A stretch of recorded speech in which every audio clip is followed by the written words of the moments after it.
Wow, 3 years. 3 long years till season 2. The anime that forced everyone read the source manga. Cause it's not that long. The most loyal husband that every girl deserved and every man want to be. I want that husband. Or I wanna be that husband. And a banger that was really expected by fans, cause for sure we won't get One Punch Man season 3. Yeah, here we are for Hell's Paradise season 2. Today we'll talk about first season, about its manga and about its author. Hey, it's Matty, don't forget to smash that like button, drop a comment and subscribe to our channel for more anime and manga content like this. Let's dive in. As a tradition, first we'll talk about the author Yuji Kaku, the one who stands behind Hell's Paradise manga. So here's the thing, he didn't start out as a manga artist, he actually started as a manga editor. He was working at Weekly Shonen Champion back in 2007, helping other people create manga, which is kind of funny because when he was a kid, he drew manga-like stuff constantly, but he generally didn't believe he could make it as a professional artist. So instead of pushing to be mangaka right away, he decided to work in the industry as an editor. That was his way in, but he kept submitting his work on the side, you know, just trying to break through. And in 2009 he got his first published one-shot, called Memory Customs, in Jump Square. It got recognized, got a honorable mention in their Newcomer Award. Not huge, but it was a start. Fast forward, he did a series called Phantasma in 2013, and it didn't really blow up. It didn't find its audience. For years, Kaku was just grinding, trying to find his voice. Then from 2016 to 2018, he actually worked as an assistant to Tatsuki Fujimoto,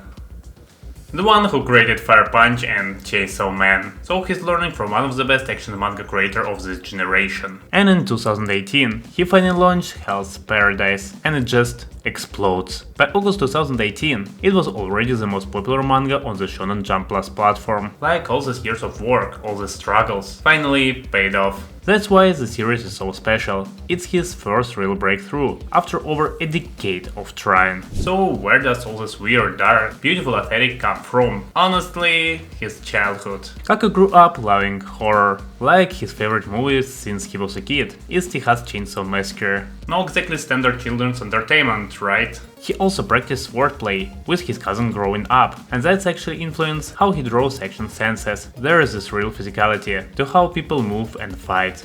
As a kid he loved manga too. One of his favorites was Grappler Baki, the intense fighting manga. And get this, he couldn't afford to buy all the volumes, so there was this mysterious wall of guy who hung out in the parking lot, he crossed it every day, and this guy just bought him like 20 volumes of the series. Random act of kindness that probably shaped his entire career. That's kind of beautiful. What I really respect about Kaku is his creative philosophy. He doesn't overthink things. When he was developing Hell's Paradise, he talked about how he basically threw everything he loved into the world. All his interests, all his passions, all the stuff that fascinated him. It's like he creating this toy box of everything he cares about. The religious iconography, the brutal action, the philosophical questions about morality, none of it forced research. It's all come from places he genuinely cared about. He also believed in balance, not just in his stories, but like as a life philosophy. Good versus evil, weak versus strong,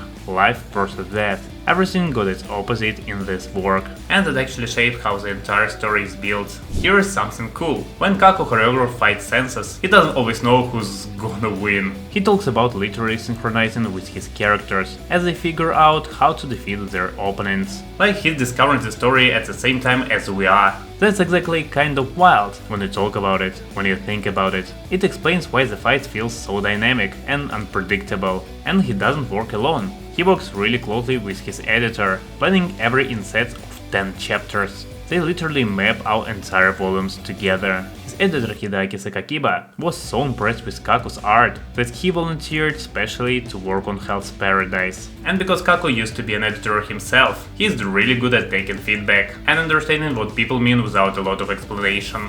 Actually, I want to mention this because it's important. Before Hell's Paradise, Kaku had a series that didn't really take off. And he was kind of feeling lost. He was thinking about what people wanted to read, instead of what he actually wanted to create. He was thinking like an editor instead of an artist, and that's exactly held him back creatively.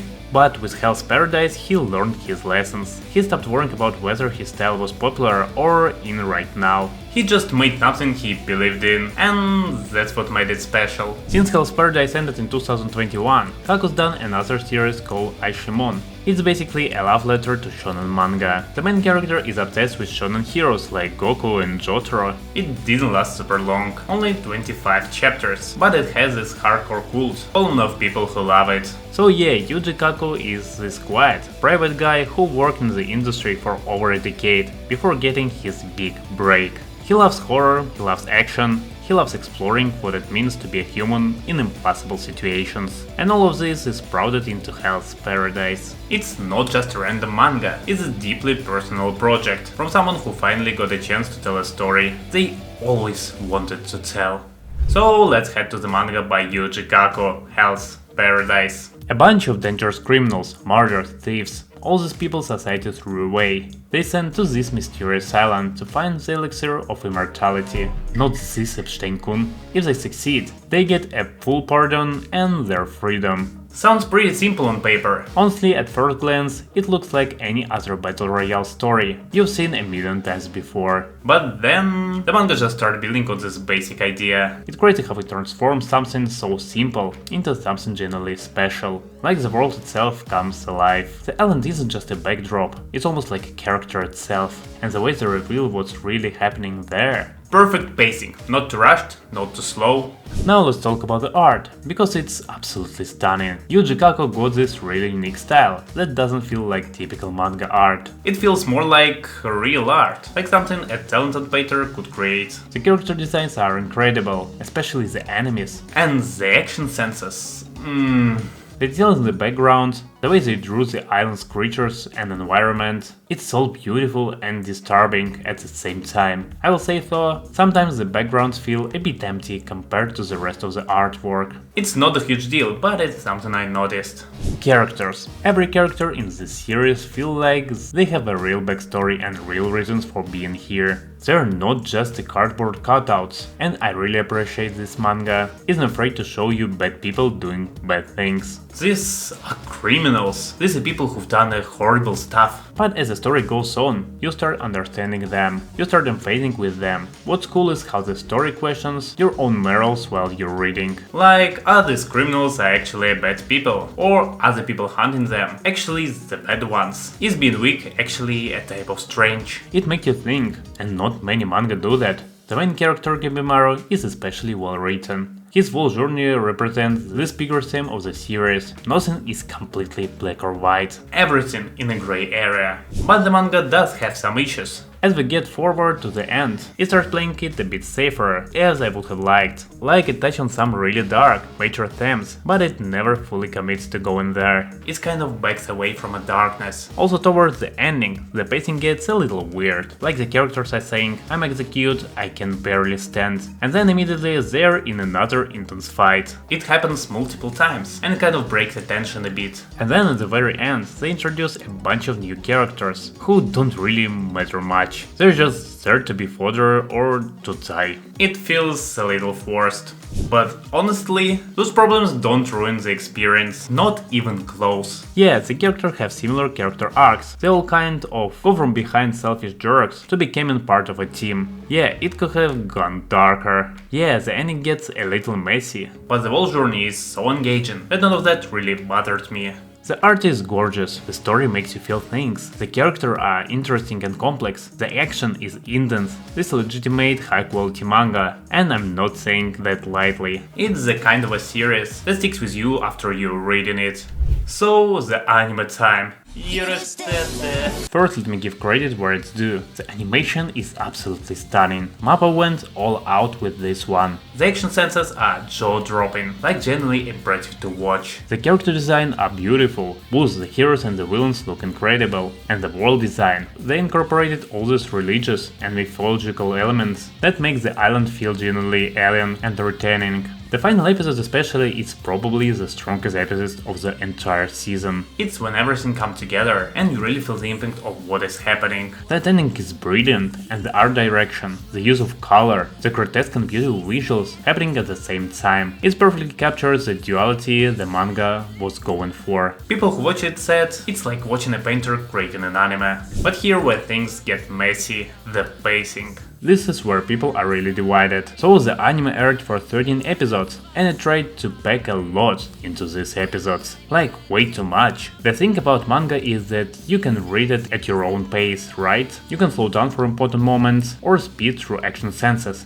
But anime, you locked into that 24-minute episode. And MAPPA's team adapted so many chapters per episode that it feels rushed. Especially the first 6 episodes, they packed with exposition. And I mean packed. It's a lot of talking, a lot of backstories being explained, a lot of characters explaining their motivation to other characters. In the manga this stuff felt natural, in the anime it feels forced. Like characters are literally sitting around, telling each other their life stories, when there's an island trying to kill them. Here's the thing that bothers a lot of viewers. The anime introduced side characters, and then like an episode or two later, they are dead.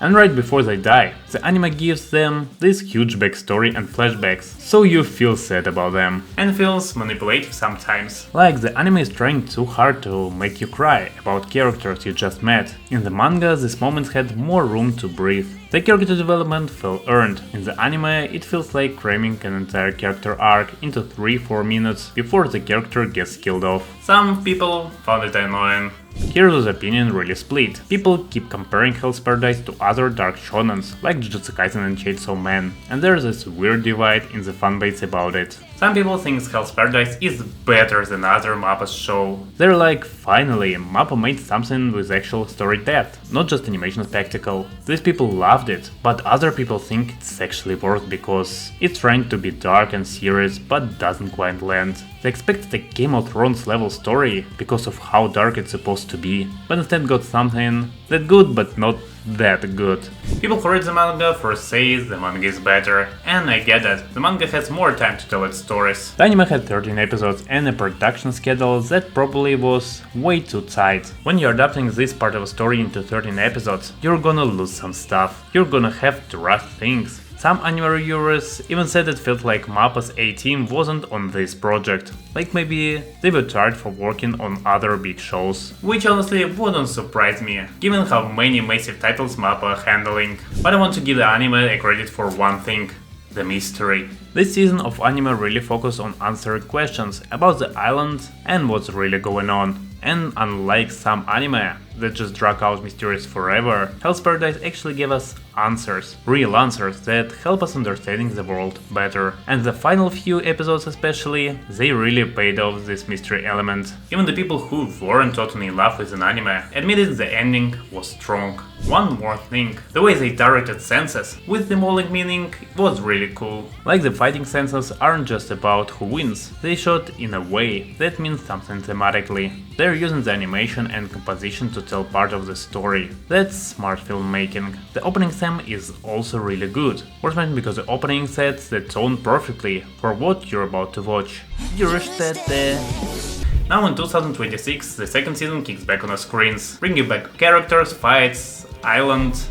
Not this one, Abstain-kun. Even the banger opening, Tatsuki Tani and Baby Metal. Whoa? Season 1 left us handling in the middle of everything, and that's actually one of my favorite things about this show. It doesn't try to warp everything up nicely at the end of 13 episodes. Instead, it stops right in the middle of action, which honestly makes you want season 2 even more. Hell's Paradise doesn't really have those typical arcs you see in the most shonen anime. You know how some shows are like training arc, tournament arc, big bad guy arc. This show doesn't do that. It's one giant continuous story that just keeps building and building. So when season 1 ends, you're not at the conclusion of some self-contained storyline. You're literally in the middle of this madness. And season 2 picks up right where we fell off, jumping straight into the fight between Gabimaru and Chubei. They just get back to business. Beautiful animation, smart storytelling, insane action, they nailed it. Which makes you wonder what's next for this series.